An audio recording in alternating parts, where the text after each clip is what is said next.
यावत् कल्पान्तको देह तावत् एव गुरुं स्मरेत्। गुरुलोपो न कर्तव्यः स्वच्छंदो यदि वा भवेत्।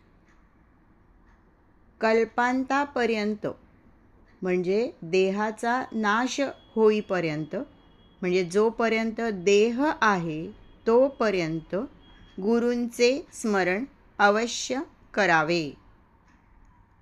गुरूंचा लोप झाला म्हणजे आपण जरी स्व म्हणजे जे आत्मरूप आहे त्याचाच आपल्याला छंद लागला, म्हणजे स्वतःचाच छंद लागला, साक्षात्काराचा अनुभव आला, आत्मध्यानी झालो, तरीही गुरूंच्या स्मरणाचा त्याग करू नये।